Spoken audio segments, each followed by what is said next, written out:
अजितदादांच्या दुर्दैवी अपघाताबाबत इतरांप्रमाणे माझ्याही मनात शंका, निरसन झालं पाहिजे.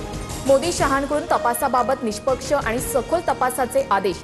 सुनेत्रा पवारांचं भाष्य. अजित पवारांच्या विमान अपघाताबाबत सत्य बाहेर येत नाही तोपर्यंत स्वस्थ बसणार नाही. मुख्यमंत्री फडणवीसांची बारामतीमधील प्रचार सभेतून ग्वाही.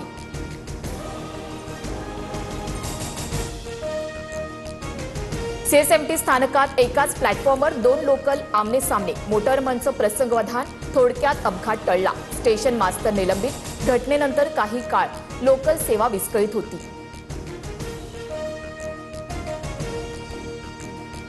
माझं सर्वस्व हरपलं पण खचणार नाही. मी संघर्ष योद्ध्याची सहचारिणी अहिल्यादेवी येसुबाईंप्रमाणे निष्ठेनं जनतेची सेवा करेन.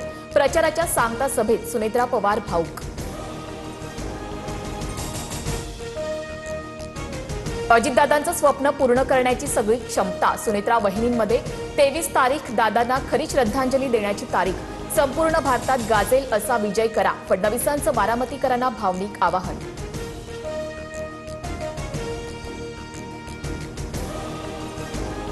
बारामती पोटनिवडणुकीसाठी शरद पवार मतदानाचा हक्क बजावणार नाहीत.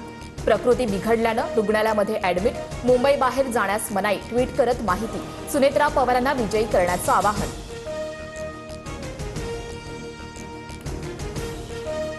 बारामतीची पोटनिवडणूक बिनविरोध व्हावी अशी इच्छा होती. सुनेत्रा पवारांच्या बाजूनं विक्रमी मतदान होईल याबाबत शंका नाही.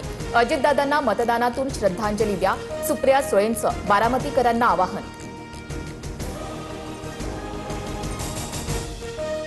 दिल्लीत भाऊ भाऊ म्हणतात आणि पाय खेचतात. इकडे कशाचेही डुप्लिकेट असू शकते. माझा पण डुप्लिकेट बनवतील. केंद्रीय मंत्री नितीन गडकरींचं विधान. सोलापूर, मालेगाव, धाराशिव, रायगड, बदलापुरात अवकाळी पावसाची हजेरी. गारांसह जोरदार सरींमुळे उष्णतेपासून दिलासा. तर हिंगोलीत हळद उत्पादक शेतकऱ्यांना आर्थिक फटका बसण्याची शक्यता. तपोवन नंतर आता नाशिक शहरातही वृक्षतोड. पर्यावरण प्रेमी आक्रमक. थेट पालिकेवर मोर्चा. वृक्षतोडीसह गोदावरीच्या पात्रातील कॉन्क्रिटीकरणाला विरोध.